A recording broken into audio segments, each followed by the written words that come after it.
এখানে দেখো 2 আর 8-এর যোগফল 10, 3 আর 7-এর যোগফল 10, 4 আর 6-এর যোগফল 10 আর 5 5-এর যোগফল 10।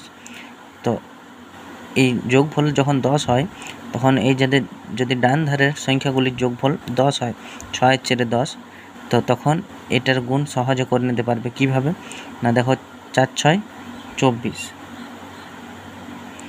আর এই 6-এর থেকে এক বড় হলো 7, তো 6-এর সাথে 7-এর গুণফল 6 7 42।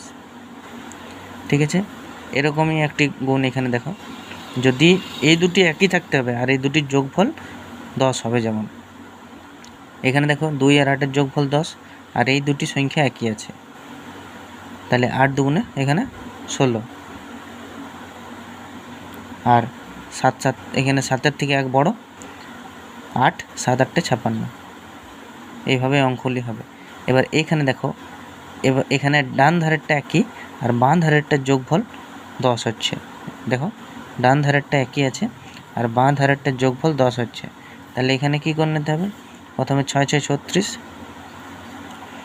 তারপর এইখানে 4 6 24 হলো, তো গুণ 24 আর এই 6 একটা যোগ করে নিতে হবে, 24 আর 6 30, উত্তর হয়ে গেল। এখানে দেখো 7 7 49 আর 8 দুগুণে 16 আর এই 7টা যোগ করে নিতে হবে, একটা 7,